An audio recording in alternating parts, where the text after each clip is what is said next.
A maior ameaça à estrutura profissional e emocional de uma pessoa não é o fracasso, não é uma crise de mercado, nem a falta de grana e muito menos as críticas destrutivas. É verdade.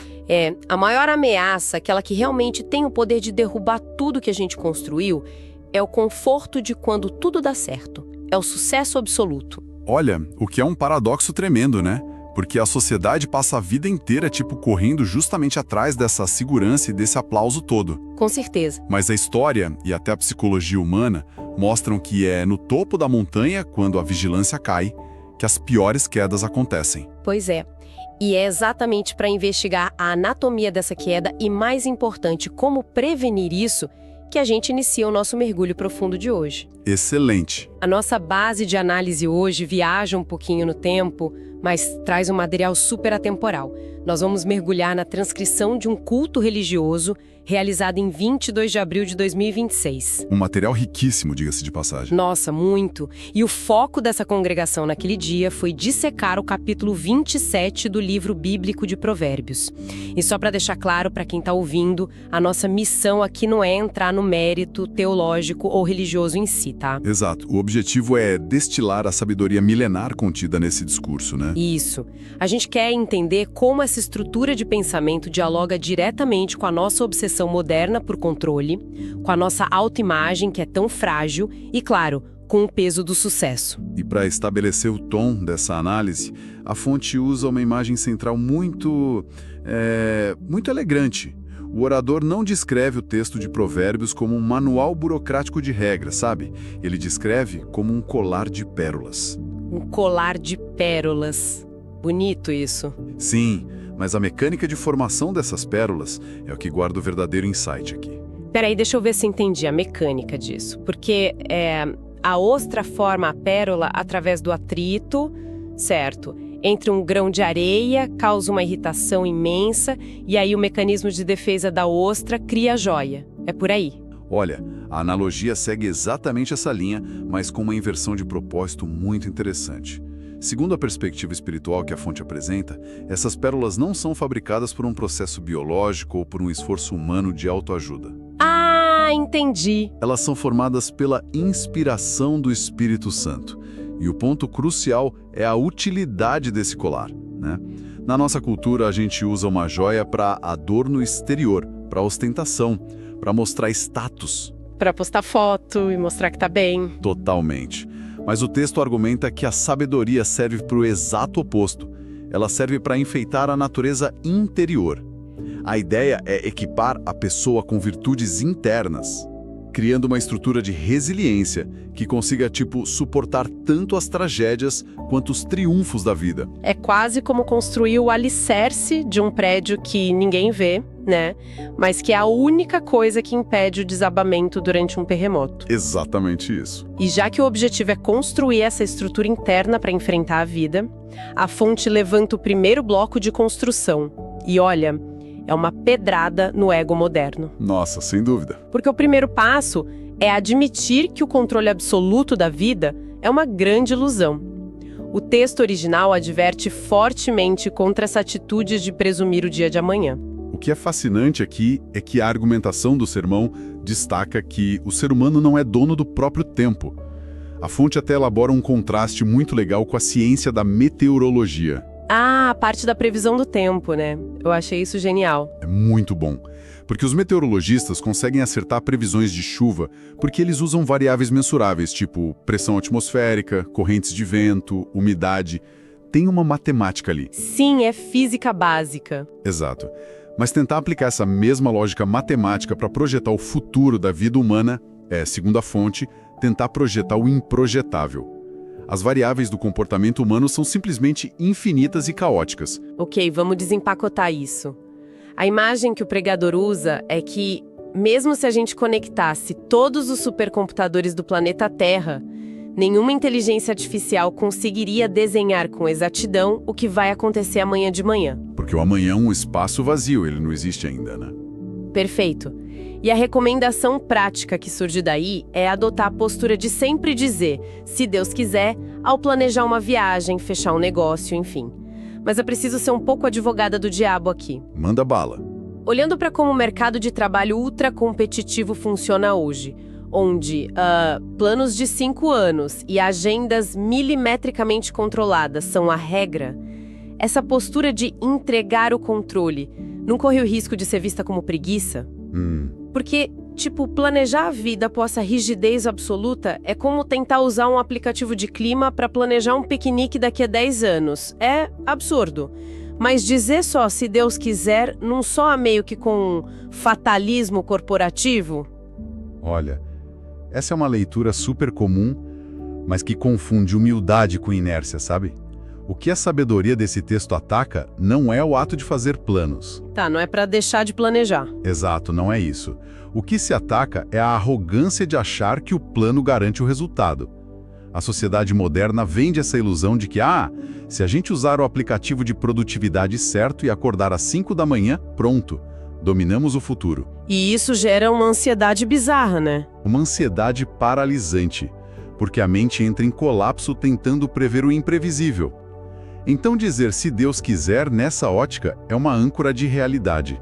Entendi. Reconhecer de forma libertadora que você faz a sua parte técnica, estuda o mercado, mas o fechamento da equação simplesmente está fora da jurisdição humana.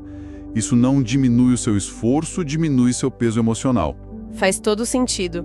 É bem a diferença entre tentar controlar a maré e só aprender a surfar, né? E essa desconstrução da ilusão de controle externo gera um efeito dominó na nossa análise de hoje. Com certeza. Porque, se a gente não controla os eventos de amanhã, o que sobra é o momento presente e como a gente enxerga nós mesmos agora. E aí entramos num território meio perigoso da fonte, que é a questão da autoimagem. Um terreno super minado hoje em dia. Total. O provérbio que eles citam é super categórico ao dizer que o louvor deve vir de estranhos, não da própria boca. A fonte traça uma linha moral bem rígida aí. O sermão classifica o ato de buscar e elogiar as qualidades nos outros como uma arte divina. Em contrapartida, focar e escanear só os defeitos alheios é descrito como uma especialidade maligna, diabólica mesmo. É um contraste forte. Muito. Mas o elemento mais rico dessa sessão, para mim, é como o pregador disseca os mecanismos de defesa do nosso ego. Nossa, a parte da dissonância cognitiva é brilhante. O texto detalha muito bem como a nossa mente é especialista em mascarar os próprios defeitos. A gente empacota as nossas falhas como se fossem falsas virtudes para não ter o trabalho de mudar, né? Sim, o exemplo que a fonte traz chega a ser engraçado de tão real. Sim, aquela pessoa que bate no peito, cheia de orgulho e solta "Olha, eu tenho um gênio ruim mesmo, porque eu sou muito honesto, eu falo o que penso." Pois é. A genialidade dessa autoilusão é que a pessoa pega uma falha super grave de caráter, tipo a falta de educação, a grosseria, e cola o rótulo de honestidade por cima. Ela usa uma virtude como escudo para o próprio ego, né? Exatamente. O texto sugere que a pessoa transformada abandona esse marketing pessoal vazio. O testemunho genuíno tem que falar por si só. E para ilustrar isso, o orador traz um dos maiores exemplos de sabedoria da história, que é o rei Salomão. Aquela passagem famosa da Rainha de Sabá. Isso, quando a Rainha de Sabá viaja uma distância absurda para testar Salomão com os enigmas super complexos, ela não é convencida por um panfleto de propaganda do reino dele. Ela vai ver na prática. Exato. Ela observa a sabedoria sendo aplicada ali, resolvendo problemas reais. E a conclusão dela é que a competência dele ultrapassava de longe a fama que ele tinha. O valor real era maior que o marketing. Mas trazendo isso para a nossa realidade agora. No mundo onde as redes sociais profissionais praticamente exigem uma autopromoção constante, o texto sugere o exato oposto. É um conflito de fato. Muito.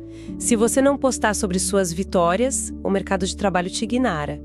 Então eu fico curiosa, como que a gente equilibra essa exigência moderna de se vender com essa sabedoria de deixar o testemunho falar por si? Olha, se conectarmos isso a um panorama maior, o segredo está na diferença entre portfólio e identidade. O que o texto condena não é você expor um trabalho bem feito, mas sim a vaidade que te cega para as próprias falhas. Ah, entendi. Quando a pessoa acredita no próprio personagem. Exato. Quando o indivíduo passa a acreditar cegamente no avatar que ele criou para o LinkedIn, ele perde o contato com a realidade. A curto prazo, Gritar as próprias qualidades atrai os holofotes, sim. Mas a longo prazo a máscara cai. Cai. No convívio do dia a dia, apenas o caráter sustenta a posição. O mercado adora promover quem fala bem, mas é implacável na hora de descartar quem não entrega o que prometeu. No fim das contas, a reputação é o que pensam de você, mas o caráter é o que você faz no escuro.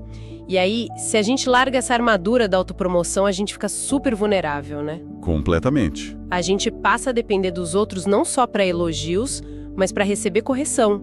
E a forma como a gente lida com a crítica nos leva para o conceito do fio da navalha. A pedra angular desse trecho é aquela máxima: ferro com ferro se aguça. O argumento do sermão é que o isolamento cria pessoas cegas para as próprias falhas. É o atrito que molda a gente, né? Sim, o convívio, especialmente entre amigos, é o que aperfeiçoa o caráter. O pregador usa uma imagem muito viva de um açougueiro afiando a faca num pedaço de aço. E a física disso é muito clara. Porque se ele bater a faca no ângulo errado, cria um dente na lâmina e estraga a faca. Exato. E trazendo para a psicologia, esse ângulo errado é aquela crítica motivada por inveja, sabe? Aquela que só serve para criar trauma. Sim. Mas se o choque acontecer no ângulo certo, aí o atrito desgasta e afia o fio. Dói, desgasta o metal, mas transforma aquilo numa ferramenta de precisão. E a fonte vai fundo nisso ao declarar que a repreensão aberta é superior ao amor encoberto. Eles usam uma frase forte: feridas feitas por quem ama são fiéis, mas beijos de quem aborrece são enganosos. E o exemplo supremo que a fonte usa para esse beijo enganoso é bem pesado. Sim, o beijo de Judas em Jesus. É um gesto de carinho, de proximidade, mas que foi instrumentalizado com uma arma de traição. Uma falsa validação. Em contraste com isso, tem a repreensão que Jesus dá em Pedro. Foi uma ferida aberta, feita na frente de todo mundo, mas com o propósito de afinar o discípulo, de tirar o dente da lâmina. E por que será que a gente tem tanta dificuldade com isso hoje em dia? Porque a gente foge de crítica construtiva como se fosse o diabo, mas abraça bajulador que não tá nem aí para nossa evolução. Porque a gente prefere o caminho de menor esforço. O beijo enganoso, a mentira doce, não exige que a gente mude de atitude. Validação vazia é muito confortável. É quentinho, né? Sim. Já a verdade nua e crua, a ferida do amigo, exige trabalho, exige quebrar o ego. Dói reconhecer que a gente estava errado. Mas a fonte prova que só esse atrito fiel é que nos afia para a vida. E para a gente aceitar essa correção sem querer devolver a agressão, o nosso mecanismo interno precisa estar funcionando bem, o que nos leva para a próxima parte da análise, a nossa consciência. O painel de controle da mente. Isso. A fonte apresenta Jesus como modelo de homem planejado por Deus. E não por estética, porque o texto diz que ele não era considerado bonito ou rico segundo os padrões da época. Nem tinha grandes títulos acadêmicos. Exato. O modelo se baseia na estrutura interior inabalável. O pregador enfatiza que Deus muda radicalmente a personalidade da pessoa. E ele usa uma comparação muito tecnológica para essa consciência cristã. A da balança digital. Eu achei isso de uma clareza absurda. Sim. Ele compara a consciência a uma balança digital de alta precisão. Quando ela está calibrada pelo espírito, ela consegue pesar filigranas. E filigranas sendo aqueles detalhes minúsculos, as menores falhas. Isso. A balança consegue discernir aquele erro milimétrico de ética muito antes de virar um escândalo público. E ignorar essa balança leva à cauterização da consciência. Entrando na tal da estrada larga. Exato. E para quem está ouvindo visualizar melhor, ignorar essa balança da consciência é tipo colar uma fita adesiva preta em cima daquela luz vermelha de óleo no painel do carro, sabe? Nossa, ótima analogia. Porque tipo, você escondeu o aviso, não tá mais vendo a luz piscar, mas o motor vai fundir do mesmo jeito ali na frente.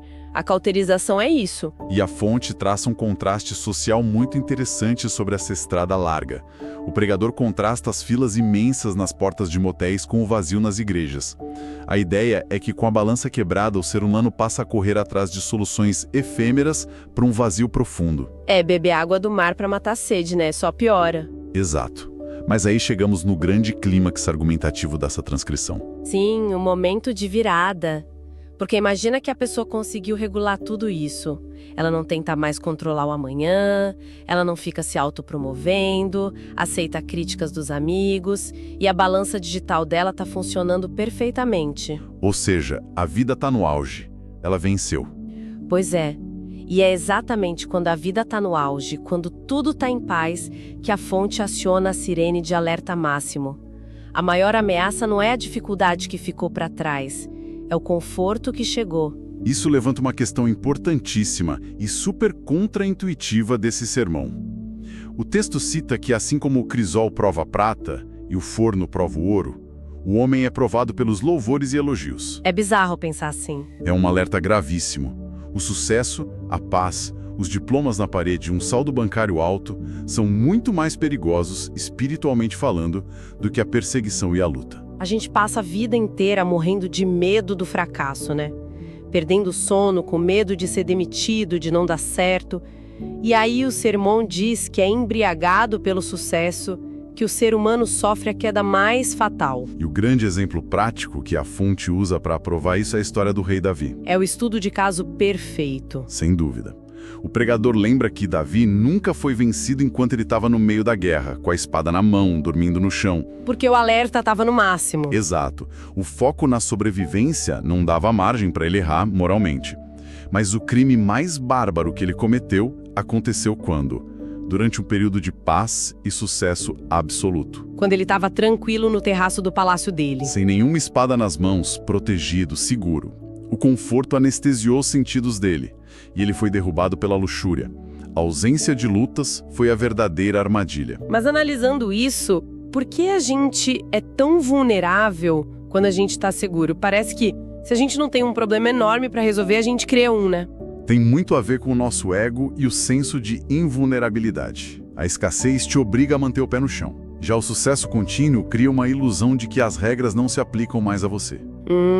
Os elogios viram uma toxina que descalibra aquela balança digital que a gente falou. A gente treina a vida toda para lidar com portas fechadas, mas não tem preparo nenhum para lidar com o mundo que diz sim para tudo que a gente pede. Uau! Isso nos traz para uma síntese da jornada que a gente fez hoje.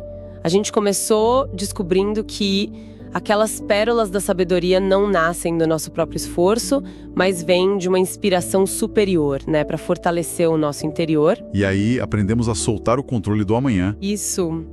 Depois a gente abraçou aquele atrito que nos afia do ferro com ferro, calibramos a nossa balança digital para fugir do auto-engano e fomos alertados sobre esse veneno super silencioso que é o sucesso absoluto. E a conclusão da fonte para manter tudo isso funcionando é bem prática. Eles exortam a manutenção dos bons costumes, valorizando o convívio familiar. O amor começa em casa, nos pequenos detalhes, para que se alcance a perfeição. É nas pequenas coisas que a estrutura se mantém em pé, né? Com certeza. E para quem está acompanhando a gente nessa análise, eu queria encerrar com uma reflexão para deixar todo mundo pensando. Se o sucesso, os elogios e a paz são, na verdade, o maior teste da nossa integridade, que faz a gente baixar a guarda. E se aquele obstáculo gigante ou aquela dificuldade chata que a gente tanto pede para desaparecer da nossa vida hoje for exatamente a armadura que está impedindo o nosso caráter de desmoronar amanhã? Nossa, é uma provocação que muda tudo. Fica aí o pensamento. Agradeço demais a cada pessoa que nos emprestou os ouvidos hoje. É sempre muito bom aprender e questionar junto com a nossa audiência. Um grande abraço e até a nossa próxima análise profunda.